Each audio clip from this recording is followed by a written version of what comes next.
Morning, everybody.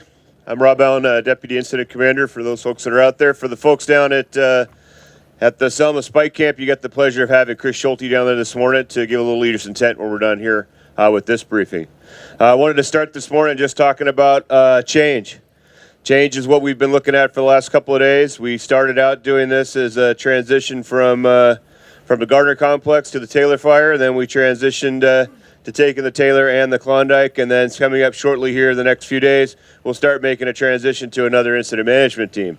It's already come up to that point in time where we're moving on, and transitions are one of those things we talk about as being one of our other watch-out situations, but we certainly sure do a lot of them. So again, that comes back to our risk management, where we look at those things that we do often that have a high risk. So we put procedures and policies in place, and we make sure that we're taking care of what we need to take care of. We have checklists, we have things that we follow. We talk a lot about, brief about going slow so that we can do it right, and then start picking up speed once we start getting our feet underneath us. It's still crucially important to know what you're doing and who you're working for. When we start talking about change, what we're really looking for here when we do our risk management are those high-risk, low-time events, the things that we don't do all the time, we don't train for, probably not in our IRPG, stuff that we don't know that's going to really bite us when we come along and we're working away. Transitions are part of that. Moving around into new ground where you haven't been before is part of it. As we start finishing up work on Taylor and shifting around our focus on the southern end of Klondike, things will change. You need to be paying attention to your situation around you, making sure you know what your mission is and who you're working for, and start paying attention, looking for those things. If I haven't done this a lot or we don't do this very often, having the National Guard working with us is one of those things that we don't do very often. And has a real bad consequence if we don't do it right. So let's pay attention to our surrounding. Let's take it slow so we can do it right.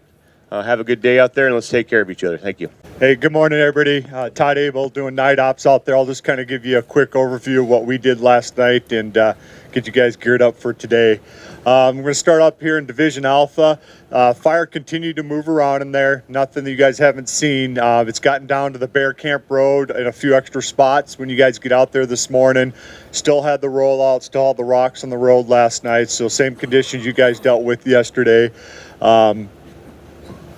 Right here on these last houses in Galeese there, fire did move around some of them, nothing threatening, but you guys will have to kind of monitor that today and check on that. So fires continue to do its thing. Below the switchbacks up here where they got that 3/4, 1 acre spot, it's got crews and engines on it, mopped up, cleaned up, flagged so you guys know exactly where it's at. Shouldn't be any issues in there today. We did have the Scan Eagle up there last night checking that whole area. No issues, no other spots that they could pick up, so hopefully everything's mellow out in there. Coming down through Division Gulf, right through this country, again, patrol monitor. Looks good. They held what they had. No issues in that country at all. So pretty good night for us due to you guys' hard work out there. I do want to spend just a quick minute so everybody's got the same common operating picture since we have both fires. I was down in here last night also. They're doing the same thing we did. They're just monitoring, making sure that stuff's backing down, doing good things. The fire is backing down, looks really good.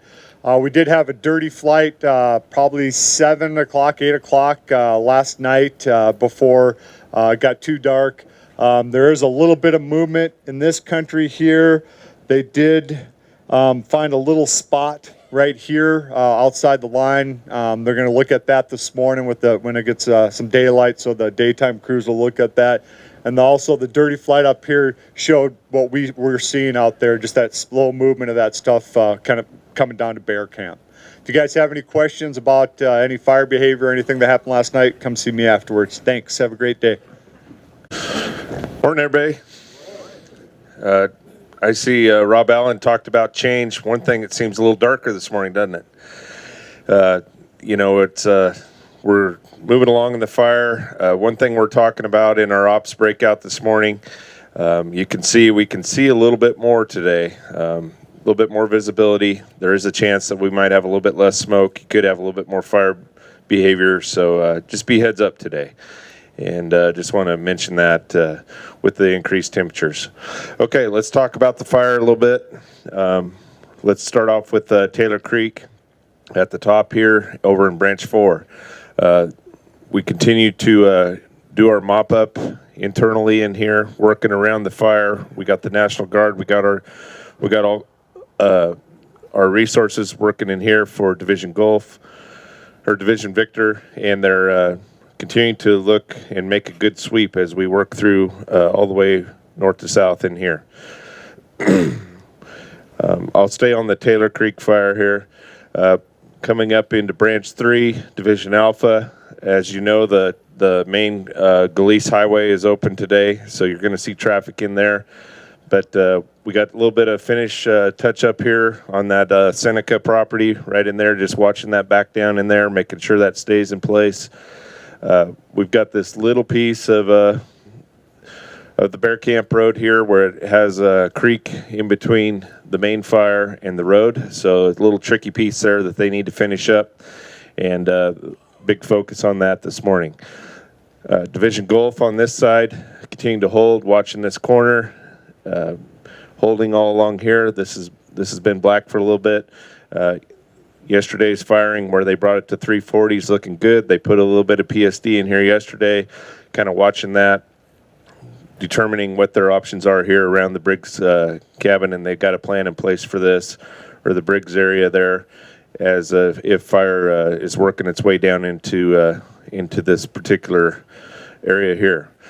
Okay, moving on down to Branch 3 continued, but on the Klondike fire, Division India, we're monitoring this top piece here, as it is kind of stuck on a ridge top at the moment, but we're keeping an eye on that. We didn't have good air yesterday. If we get good air, we'll assess that and determine if we can put some bucket drops or something in there to keep it in check.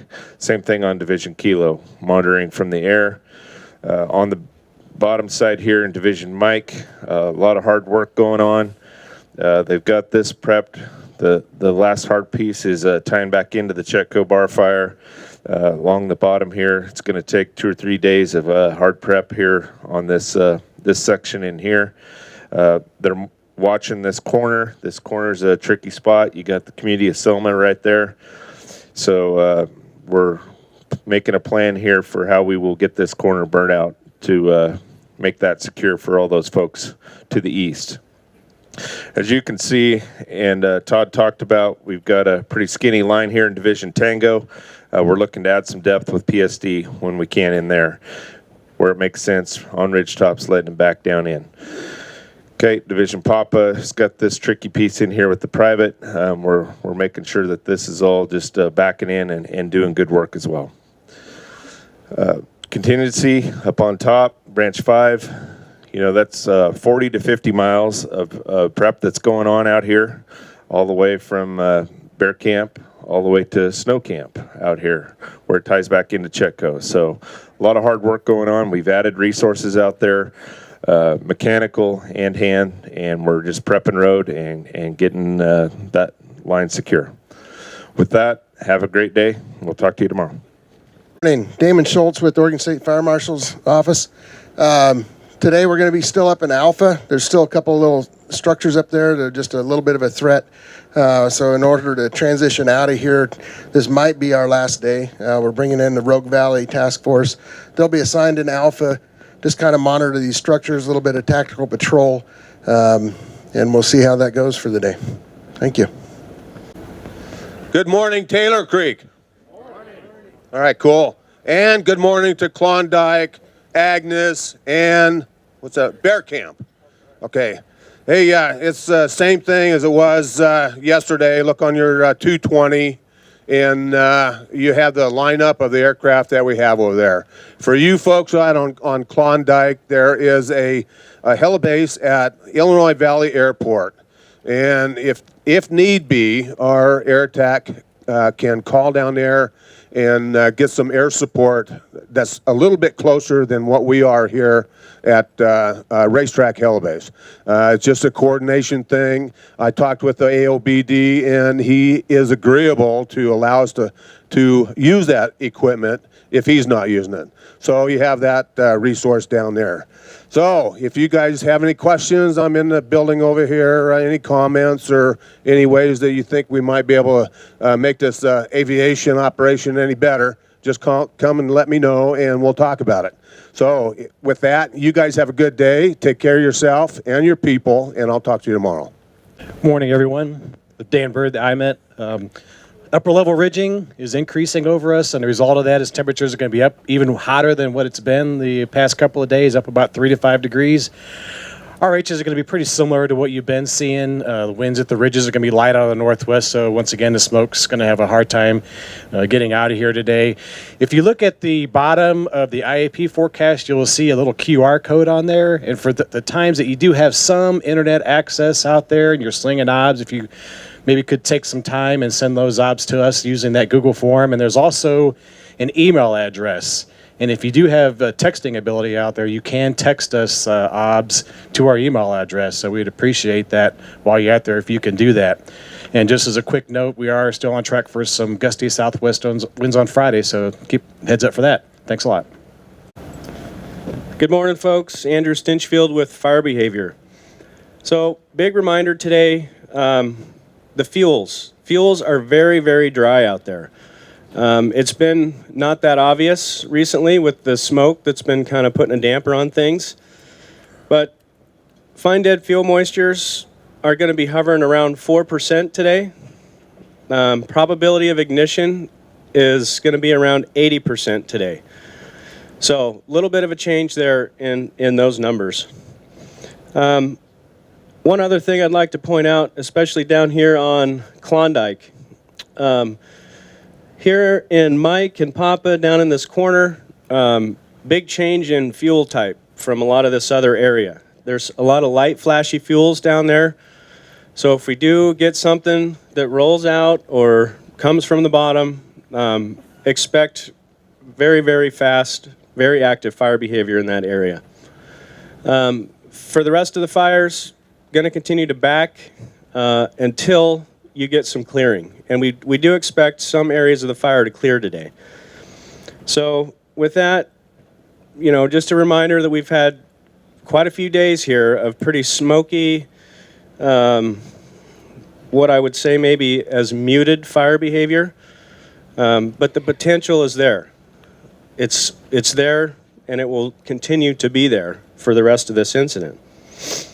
So just please pay attention, be heads up, have a good day.